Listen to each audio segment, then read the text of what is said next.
Dans cette vidéo, nous allons faire la correction de ce petit rituel 29.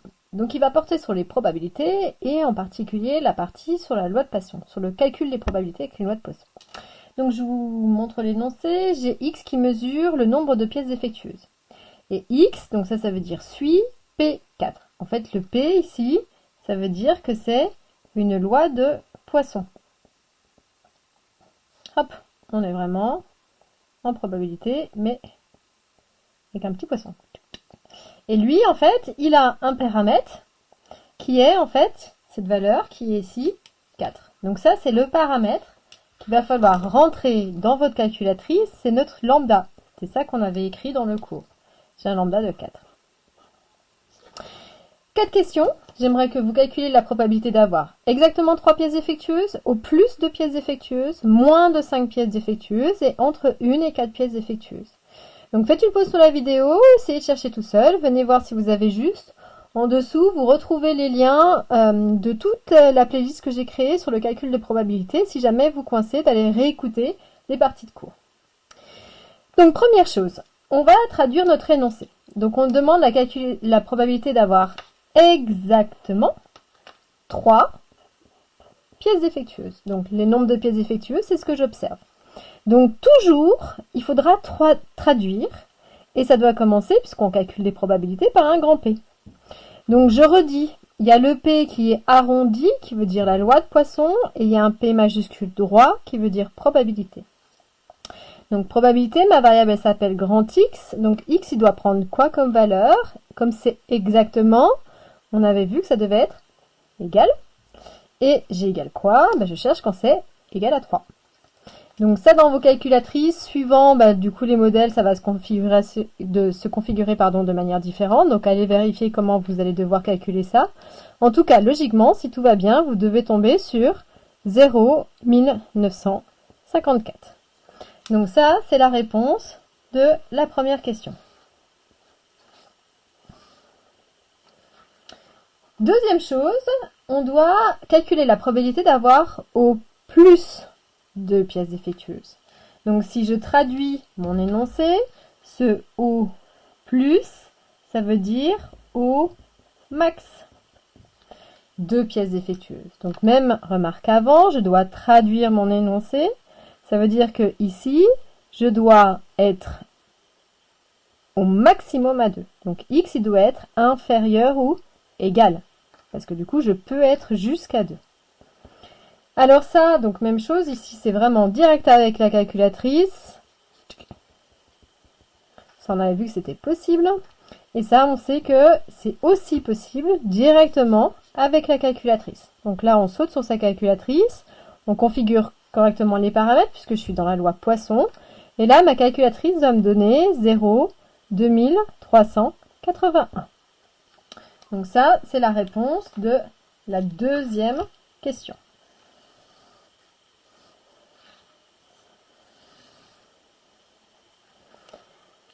Troisième chose, je dois avoir moins de 5 pièces défectueuses.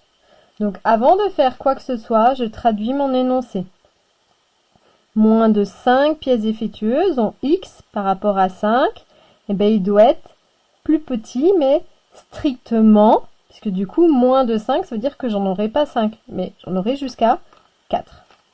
Alors là, on a un petit problème, c'est que ça, la calculatrice, elle ne sait pas le calculer.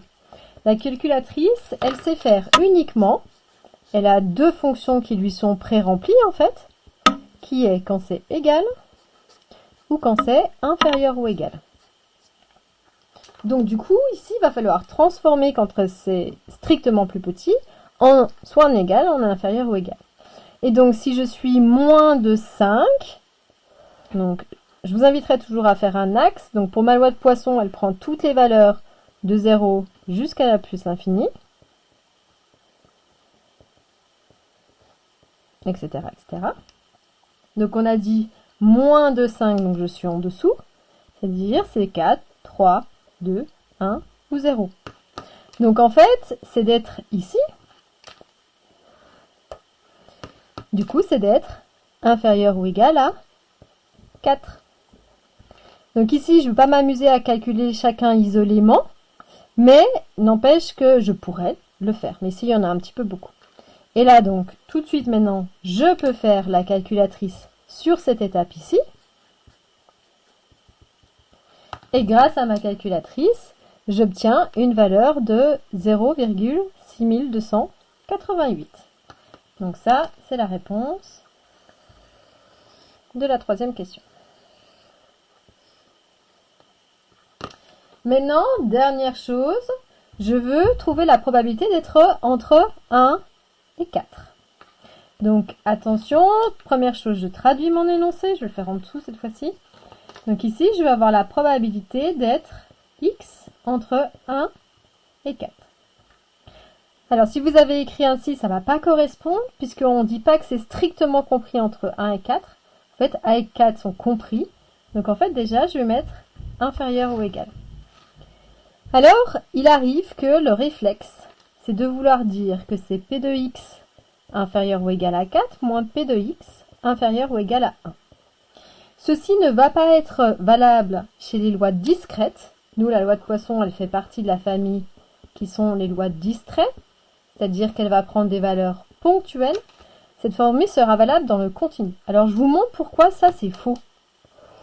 Toujours, amusez-vous en tout cas, enfin repérez-vous plutôt que de s'amuser par rapport à un axe pour voir les valeurs que je vais avoir.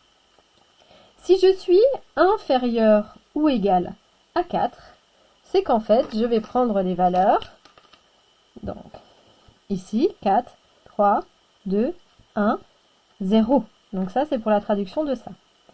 Et si j'enlève les valeurs plus petites que 1, ça veut dire que j'élimine L et que j'élimine N. Donc il me reste 2, 3 et 4.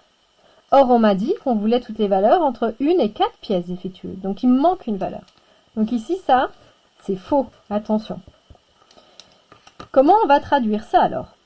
Donc toujours par rapport à un axe, j'essaie de voir quelles sont les valeurs. Donc je veux entre 1 et 4, ça veut dire que je veux 1, 2, 3, 4. Donc, si je veux avoir celle qui serait plus petite que 4, c'est-à-dire donc tout elle, je pourrais démarrer comme ça, en disant P de x inférieur ou égal à 4. Mais je vois qu'il y a une valeur que je ne prends pas, qui est lui. Donc en fait, on va enlever juste P de x égale 0. Et donc là, ça m'arrange bien, puisque j'ai un signe ici inférieur ou égal, donc je peux utiliser ma calculatrice. J'ai un signe égal, donc je peux utiliser ma calculatrice, et donc je peux calculer ça. Ou sinon, j'ai une autre manière. C'est-à-dire que comme ici, je suis en inférieur, enfin comme ici, je suis sur mon axe 1, 2, 3, 4, et que je suis dans le discret, je pourrais faire, ça voudrait faire 4 calculatrices, la calculatrice, faire P de x égale 1, plus P de x égale 2, plus P de x égale 3, plus P de x égale 4. Je peux aussi bien faire ça. L'un dans l'autre, quoi qu'il advienne, cette valeur-là, vous devez trouver 0,6105. Ça, c'est la valeur de cette probabilité. Donc voici, du coup, la dernière partie.